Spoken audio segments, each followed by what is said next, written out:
I said it's DEI or die. Trump guts FAA workforce and planes start dropping. I was talking to a relative of mine about it last night, and he's like, these people at ground control and on these planes, you know, they don't know what they're doing. And I'm like, dog, Trump just cut the people in charge of airline safety. He's cutting like 1,000 FAA staff this week. These are the people in charge of airline safety. And he's like, the FAA ain't shit. They don't know what they're doing. I'm like, dude, they're the Federal Aviation Administration. Their whole thing is airline safety. Were planes dropping out of the sky once a week, twice a week, 2 months ago? I don't remember that. That's why you gotta keep your counter narratives short and sweet, chat. Trump guts airline safety workers, planes start dropping.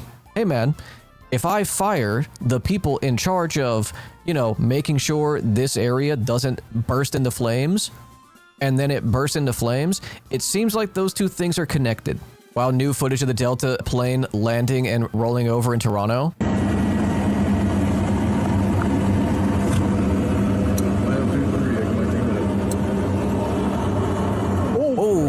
Okay, so there was a fire. Oh, fuck. Oh, no. Jesus. Jesus Christ. Yeah, there was this footage from inside the plane, one of the people getting out. Everything, drop it. Come on. Don't take no video. Put that phone away. No. Holy fuck. Yeah, survivors though, thank God. Yeah, very minor injuries. So like, wind shear, they had a crosswind and 16 hospitalized. Yeah, they had a crosswind, and as I understand it, it was below the like safety threshold where that crosswind should not have flipped it. I'd buy a lotto ticket as soon as I stepped off that bitch. Oh yeah, straight to the nearest Shell station. I'd never fly again after this. I mean, it would be reasonable not to. Daniel Elwell, former acting administrator of the FAA under President Trump's first term. He's also a former commercial and military pilot. Sir, thank you so much for coming on the show. I first want to let you listen to what one of the survivors said. When we hit, it was just a super hard, like I hit the ground and the plane went sideways, and I believe we skidded like on our side and then flipped over on our back. Where we ended up, there was like a big fireball out this left side of the plane. Controller said, be prepared for perhaps a bump, plane in front of you or plane preceding you, and that indicates possible wake turbulence, we call it, from a preceding aircraft. And all of those things, you think about the blowing snow and the perhaps icy surface and the gusting winds, makes it a very challenging approach if you're not really careful, especially in icy and blowing snow conditions. You could have a wingtip hit, and then that could cartwheel the airplane and put it on its back. Terrifying, just listening to you talk about what could have happened. And then we see these images that are unprecedented. I mean, I don't remember the last time I saw a plane upside down. I go to work. I don't have anything real to add about this accident. It's wild. So grateful everyone survived. Yeah. Like, when I saw this video, my first question was like, okay, they're spraying it. There's no fire that's visible. They're probably spraying it to make sure that one doesn't catch, right? To be sure. But seeing the video here, that there indeed was a fire. Okay, I'm armchair aircraft safety engineer right now.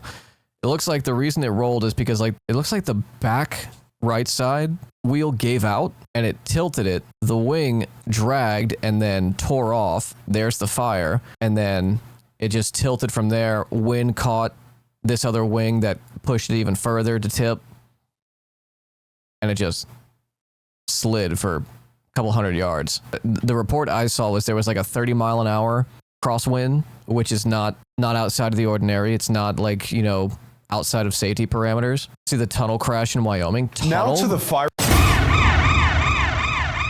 Tunnel crash? This happened in 2022 when there was the East Palestine train derailment and subsequent, chlorine chemical spill. And then there was another train crash that was covered and another train crash that was covered.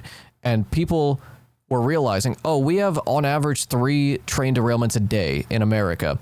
And they're kind of just like flooding the media space with like every time there is an incident. Airlines are a little bit different because it is still, despite all this, the safest way to travel. So we're kind of getting like overexposure to these things. But then I see deadly tunnel crash. This is expected because, you know, car-centric infrastructure, jackass drivers. Where was this? Wyoming? Fiery crash on a Wyoming interstate. Terrifying videos show smoke billowing from a 1,200-foot tunnel after a wreck inside ignited a massive blaze. And now news of the third death comes as authorities work to clear destroyed vehicles. This morning, new images of inside the charred interstate tunnel in southwest Wyoming after a massive pileup killed at least 3 people. Dude, that's like 1% of the population there. What? Another explosion. It happened around 11:30 Friday morning. Videos from the scene show thick black smoke billowing out of the tunnel after an accident involving 26 cars and trucks started multiple fires. The blazes so intense, tires began exploding. Video circulating online appears to show one man escaping by kicking out his windshield after becoming trapped in his car inside the tunnel. The uniqueness of this one is the fact that it was in the tunnel and how the fire started in the tunnel, which prevented our response into the tunnel. Initially, 2 people were found dead in the wreckage, but yesterday officials found a third victim. At least 5 people were seriously injured. The blaze damaging the concrete lining of the tunnel, causing debris to fall, but engineers say there is no risk of collapse. I'm sorry, dude. I'm sorry. Like, the Army Corps of Engineers has, since like 2013, given the American infrastructure overall a grade of D-.